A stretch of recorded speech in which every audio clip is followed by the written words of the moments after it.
pengawasan dalam pelaksanaan pemilu maupun pilkada itu tidak hanya semata-mata tugas dari pengawas pemilu. Betul. Nah, semua ikut berpartisipasi dalam hal pengawasan, sehingga harapan kita terwujudnya pemilu yang luber dan jurdil itu bisa tercapai. Hanya saja memang yang namanya money politik itu memang dari sejak zaman dulu sampai sekarang pun itu tidak bisa hilang. Itu seperti satelit ya, satelit bulan bagi satelit bumi ya. Selalu mengiringi. Satu poin yang paling penting bagi Bawaslu itu adalah meningkatkan komunikasi dan koordinasi, baik ke samping maupun ke atas. Sehingga kalau komunikasi dan koordinasinya bagus, insya Allah itu semua akan teredam dengan sendirinya.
Assalamualaikum warahmatullahi wabarakatuh. Salam sejahtera bagi kita semua. Salam, Swastiastu, Namo Buddhaya, salam kebajikan. Jumpa lagi bersama saya, Randy Niko Ramanda, jurnalis harian Surya dan Tribun Jatim Network di program Mata Lokal Memilih. Bertempat di kantor Bawaslu Kabupaten Nganjuk. Saat ini saya sudah bersama Ketua Bawaslu Kabupaten Nganjuk, Bapak Yuda Harnanto. Untuk tahu lebih jauh mengenai persiapan apa saja yang dilakukan oleh Bawaslu Kabupaten Nganjuk, langsung saja kita sapa beliau. Assalamualaikum, Pak. Waalaikumsalam. Gimana kabarnya, Pak? Alhamdulillah. Alhamdulillah baik. Pak Yuda, langsung saja. Apa sih yang saat ini sedang dipersiapkan oleh Bawaslu Kabupaten Nganjuk untuk menyambut Pilkada Serentak 2024 mendatang? Persiapannya ya? Ya, siap. Bawaslu Kabupaten Nganjuk untuk saat ini fokus pada penguatan SDM, ya, diawali dengan rekrutmen dan pembentukan panitia pengawas kecamatan yang nanti secara berturut-turut akan juga direkrutmen untuk pengawas desa dan kelurahan. Baik. Ya. Kalau saat ini kalau kita bicara pengawasan itu kan melibatkan banyak pihak dan semua elemen pasti ikut gitu loh. Nah, untuk menumbuhkan partisipatif berbasis masyarakat sipil itu seperti apa, Pak? Mungkin Pak Yuda akan punya trik khusus untuk pelaksanaan Pilkada Serentak 2024 mendatang. Ya, memang kalau di Bawaslu ini ada program kegiatan yang namanya pengawasan partisipatif. Ya, jadi Bawaslu yang sudah dilakukan untuk pemilu yang sudah dilaksanakan kemarin, memang kita bekerja sama dengan semua elemen yang mampu dan bisa untuk kita rangkul. Dan memang pengawasan partisipatif ini sangat efektif dalam hal melibatkan semua stakeholder ya dalam pengawasan. Jadi akan tumbuh suatu kesadaran bahwa pengawasan dalam pelaksanaan pemilu maupun pilkada itu tidak hanya semata-mata tugas dari pengawas pemilu. Betul. Nah, sehingga masyarakat merasa tergugah dan sadar, kemudian kita dorong, kita rangkul, sehingga bersama-sama tanpa harus kita mintai, semua ikut berpartisipasi dalam hal pengawasan, sehingga harapan kita terwujudnya pemilu yang luber dan jurdil itu bisa tercapai. Baik, kalau bicara pengawasan masyarakat sipil, mungkin kita sedikit beri wawasan ke masyarakat umum ya Pak. Bagaimana sih teknis mereka melaporkan kalau mereka nanti dalam pelaksanaannya menemukan bentuk-bentuk pelanggaran? Ya. Seperti apa? Pertama pasti kita tidak mungkin akan lepas dari yang namanya sosialisasi. Siap. Yang kedua, pendidikan pemilih. Oke. Kemudian partisipasi aktif masyarakat. Siap. Nah, 3 hal ini memang sangat penting dan sebenarnya tidak hanya tanggung jawab dari Bawaslu. Siap. Ya. Jadi tanggung jawab semua pemangku kepentingan di sini memang ada. Jadi dari pemerintah daerah, khususnya dari Kesbangpol, itu juga ikut aktif dalam hal itu. Kemudian juga dari partai politik serta pemilu juga mempunyai kewajiban untuk itu. Kemudian dari lembaga perguruan tinggi pun juga kita libatkan, kita kerjasama dalam hal sebagai agen-agen yang nanti, karena perguruan tinggi ini kita pandang sebagai kelompok elit tersendiri sehingga mampu menggerakkan mereka-mereka yang usia mahasiswa, sehingga dari pemilih-pemilih, anak-anak muda yang masih pemula, ini juga merasa memiliki untuk mensukseskan pemilu ini ya Pak, ikut mengawasi itu ya. Mantap sekali. Kalau berkaca pada pelaksanaan Pilpres dan Pileg lalu Pak, mungkin ada catatan-catatan khusus nggak dari Bawaslu Kabupaten Nganjuk supaya jangan sampai terulang, atau evaluasi lah, seperti apa?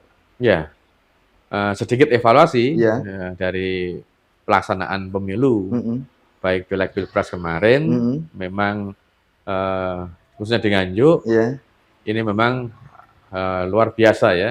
Jadi berbeda dengan tahun 2019.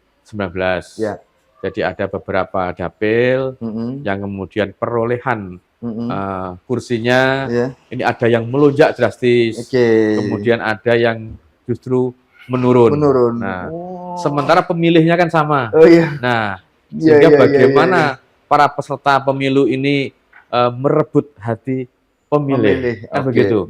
Nah, bagi cara strategi dan lain sebagainya itu memang betul-betul sudah dimiliki dan sudah dipahami oleh peserta pemilu. Betul. Hanya saja memang yang namanya money politik itu memang dari sejak zaman dulu sampai sekarang pun itu tidak bisa hilang. Itu seperti satelit ya, satelit bulan bagi satelit bumi ya.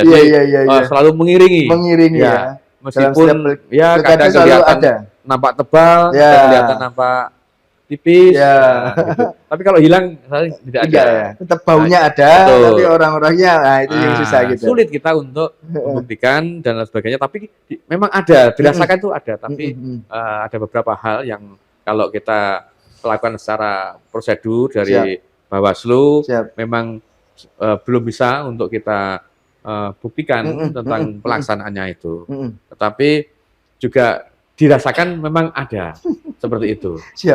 Kalau apakah itu bentuk bahwa masyarakat perlu pendidikan politik yang lebih atau seperti apa? Pendidikan politik memang terus meningkatkan terus. Ya. Atau malah karena terlalu banyak pendidikan terus lebih pintar gitu, atau seperti apa? Dalam ini masyarakat kita sebenarnya dari sisi untuk money politik itu sebenarnya ya lebih pintar, tapi dalam tanda kutip ya, dalam tanda kutip gitu. Ya, sehingga memang kita sulit membuktikan, tapi praktek-praktek itu masih ada karena bentuk-bentuk money politik itu kan semakin kesini berubah terus bentuknya. Apalagi sekarang ada model semacam e-money gitu ya. Nah, e-money seperti itu. Luar biasa ya Nganjuk ini berarti ya. Kemudian di belanja di waralaba gitu ya. Itu sudah ada kerjasama. Nanti kalau bahwa si A nanti ngambil sekian, itu sudah gitu ya, jadi canggih ya. Tapi kan untuk diproses lebih lanjut proses hukum yang ditangani oleh Bawaslu memang nanti tidak cukup. Berarti itu sempat jadi temuan di Pilpres dan Pileg lalu dan sudah ditindaklanjuti itu Pak ya. Jadi indikasi itu ada. Nah, indikasi-indikasi semacam itu. Kaitan indikasi memang kita sulit untuk membuktikan. Tentang semacam itu kan juga menarik. Itu yang saya sampaikan tadi. Itu semakin berbobot, semakin canggih. Iya. Kalau selain money politik, selalu kan kita dapat isu-isu soal netralitas. Nah, mungkin Bawaslu sendiri melihatnya seperti apa sih berkaca di Pilpres dan Pileg lalu? Untuk netralitas sendiri di Kabupaten Nganjuk seperti apa? Kalau saya lebih jujur ya, berbicara lebih jujur apa adanya gitu ya. Siap. Selama contoh saja ini, contoh kecil aja. Sulit kita menyampaikan bahwa pasti akan netral 100% bagi ASN misalnya kan ya. Itu saya pikir sulit juga. Kenapa? Karena mereka punya hak pilih. Betul. Kalau tidak punya hak pilih, maka bisa mereka untuk dikatakan netral. Siap. Nah, tapi kalau masih punya hak pilih, itu sulit dikatakan netral. Nah, makanya ini suatu tantangan sendiri. Kami berharap ada regulasi-regulasi baru nanti yang ditelurkan sehingga bisa mengantisipasi netralitas-netralitas yang terjadi. Bukan berarti di Nganjuk untuk netralitas ASN, TNI dan Polri-nya begitu kuat dan ada tidak. Tapi memang kita melihatnya memang indikasi kenapa kok kita berbicara tentang netralitas. Netralitas tetapi punya hak pilih itu kan saya pikir sulit. Nah, karena mereka yang terikat dalam suatu organisasi itu memang pasti akan digerakkan sesuai dengan komunitas. Seperti itu. Kalau ini Pak, satu lagi terkait menyebarnya informasi hoax, itu kan potensial untuk menggesek menyebabkan suhu politik di bawah itu kan rada-rada memanas. Nah, mungkin antisipasi Bawaslu atau langkah yang akan dilakukan oleh Bawaslu ke depan seperti apa? Benar sekali ya.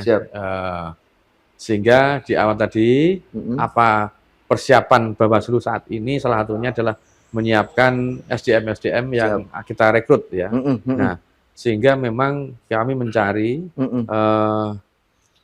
organ kita yang ada di bawah itu sekaligus nanti untuk memberikan pemahaman, sosialisasi, pendidikan politik dan lain-lain, terutama yang berkaitan dengan isu-isu hoax tadi ya. Nah, itu memang yang sangat berbahaya untuk saat ini. Itu bisa membelah ya, membelah persatuan, keutuhan bangsa dan negara ini. Jadi memang itu menjadi fokus utama kami. Sehingga kami akan meningkatkan ya kualitas SDM kami, baik tentang integritasnya, tentang kapasitasnya, maupun satu lagi ini ya. Nah, jadi ada 3 sebenarnya. Itu. Kalau ini Pak, langkah untuk suhu politik ketika memanas, itu kan biasanya Bawaslu punya trik-trik khusus. Misal kayak menggandeng kiai untuk mendinginkan atau menggandeng siapa. Nah, itu Bawaslu Kabupaten Nganjuk ada nggak langkah seperti itu? Langkah apapun pasti akan kita lakukan untuk mendinginkan seperti itu ya. Memang kami akan mengedepankan yang namanya komunikasi dan koordinasi. Menarik. Ini satu poin yang paling penting bagi Bawaslu itu adalah meningkatkan komunikasi dan koordinasi, baik ke samping maupun ke atas. Nah, untuk semua jajaran, baik di tingkat kabupaten, di tingkat kecamatan, di tingkat desa, ini kami melakukan seperti itu.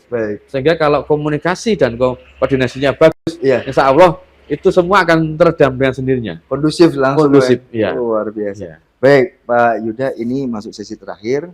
Saya memberi waktu 1 atau 2 menit Pak Yuda untuk memberi wejangan, ajakan atau imbauan kepada calon pemilih kita untuk pelaksanaan Pilkada serentak 2024 mendatang. Monggo Pak Kamarani. Terima kasih ya.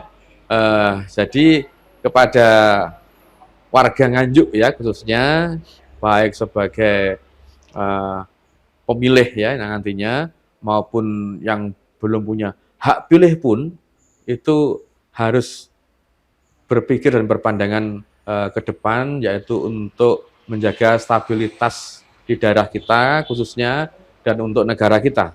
Karena dalam hal menjaga kondusivitas daerah ini juga berimbas pada kondusivitas nasional.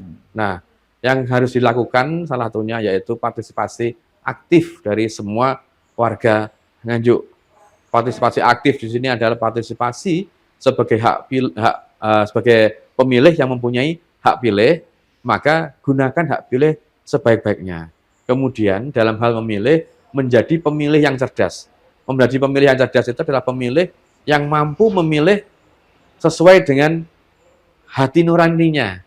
Apalagi kalau kemudian memilih ini didasari dengan faktor-faktor yang lain.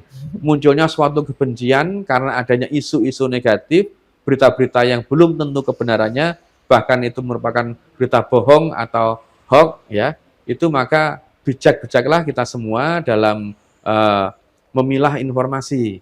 Ya, jadi ada informasi-informasi yang harus kita pilih dan kita pilah sehingga menjadi pemilih yang cerdas. Seperti itu, sehingga insya Allah kalau semacam itu maka akan terwujud cita-cita kita semua agar terlaksana yang namanya pemilihan kepala daerah, ya, yang bersih, yang luber, langsung, umum, bebas dan rahasia. Dan itu merupakan harapan kita semua dengan suasana penuh nyaman, riang, gembira, ya, tidak saling bermusuhan, tidak saling terbelah, saling bergandeng tangan untuk satu tujuan, yaitu terwujudnya Nganjuk yang maju dan kondusif.